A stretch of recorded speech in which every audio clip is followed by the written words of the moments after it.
Alors, moi, en premier, je me dis que dans les dépenses, la base, c'est d'organiser son revenu. Organiser son revenu, je sais que quand je gagne mon argent, en fonction de combien je gagne, si par exemple c'est 80 000, je dois mettre 30 000 dans mon loyer, je dois mettre 10 000 dans mon épargne, je dois mettre 5 000 dans mon divertissement, je dois mettre 30 000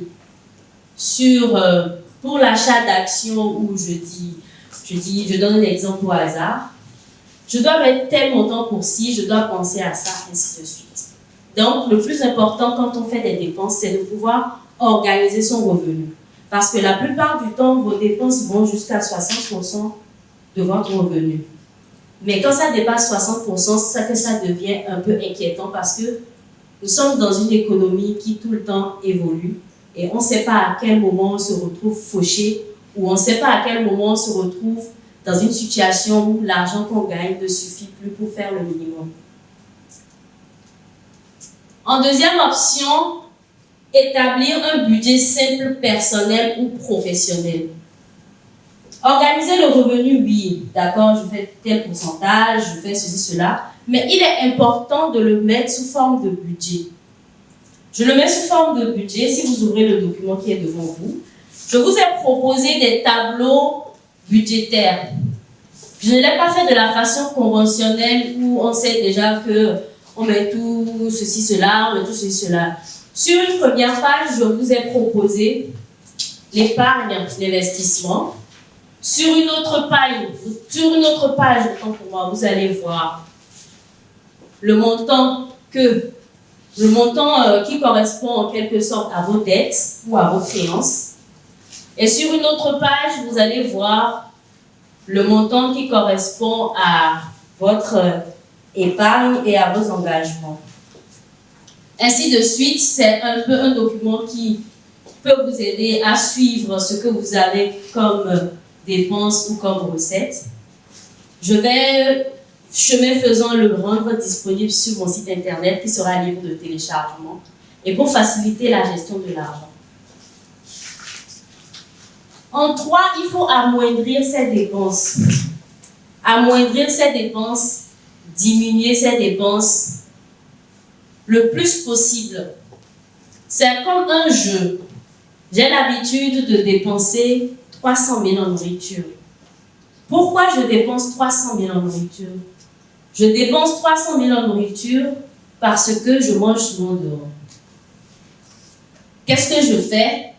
J'essaie soit de renégocier le prix que cela me coûte, ou alors je diminue la fréquence et je prépare à la maison.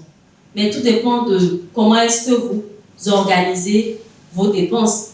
La technique qui fonctionne avec une personne n'est pas forcément celle qui fonctionne avec quelqu'un d'autre.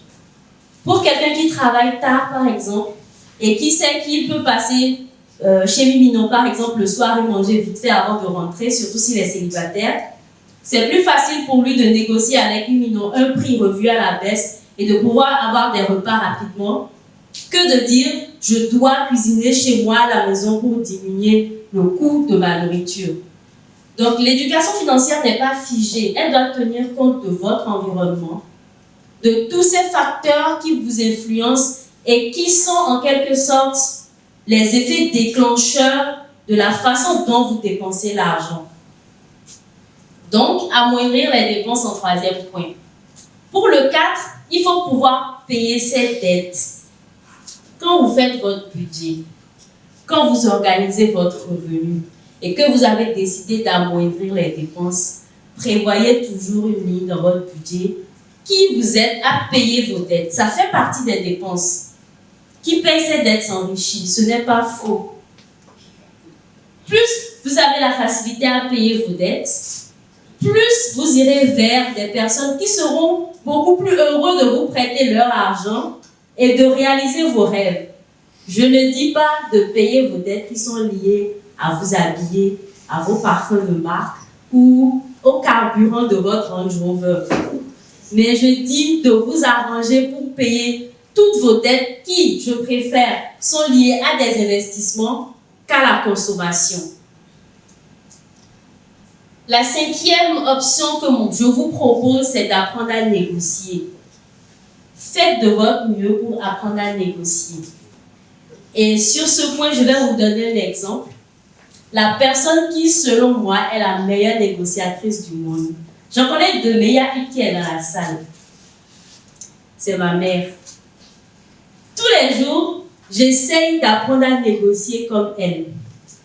À chaque fois qu'elle est devant un étalage ou à chaque fois qu'elle est devant une situation qui lui permet de négocier, elle n'hésite pas.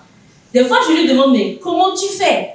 Au moment où moi, je dois prendre le ZIM, quand le ZIM me voit, il me dit, madame, c'est 500 ou rien. J'appelle 10 ZIM, ils diront 500. Si ma mère descend, elle dit, quelqu'un non, c'est 300. Le ZIM la prend. Je ne sais pas comment elle arrive à le faire, mais j'espère pouvoir arriver à ce niveau un jour. Apprendre à négocier, c'est très important. De toute façon, la négociation, ce n'est pas seulement une question d'argent. La négociation, c'est une question d'idées. La négociation, c'est une question de pouvoir faire passer ce que vous auriez voulu. Si vous voulez, par exemple, que 5 personnes marchent dans le même sens, il faudra apprendre à négocier. Ce n'est pas en obligeant les 5 ou en leur attachant une corde au pied et en les tirant qu'ils vont vous suivre. Il faut apprendre à négocier. Je suis arrivée à épuisement de mes 5 options liées aux dépenses. Maintenant, je souhaiterais qu'on m'en propose une ou deux. On n'ira pas à 5, je pense que sinon ça va aller plus loin. Oui, je réponds. Moi, je pense qu'il faut préférer acheter un produit de qualité. Très bonne idée. Oui, donc priorisez les produits de qualité que vous pouvez utiliser sur une longue durée plutôt que d'acheter des produits de faible qualité que vous allez utiliser tout de suite et juste après vous allez encore dépenser pour acheter ce même produit.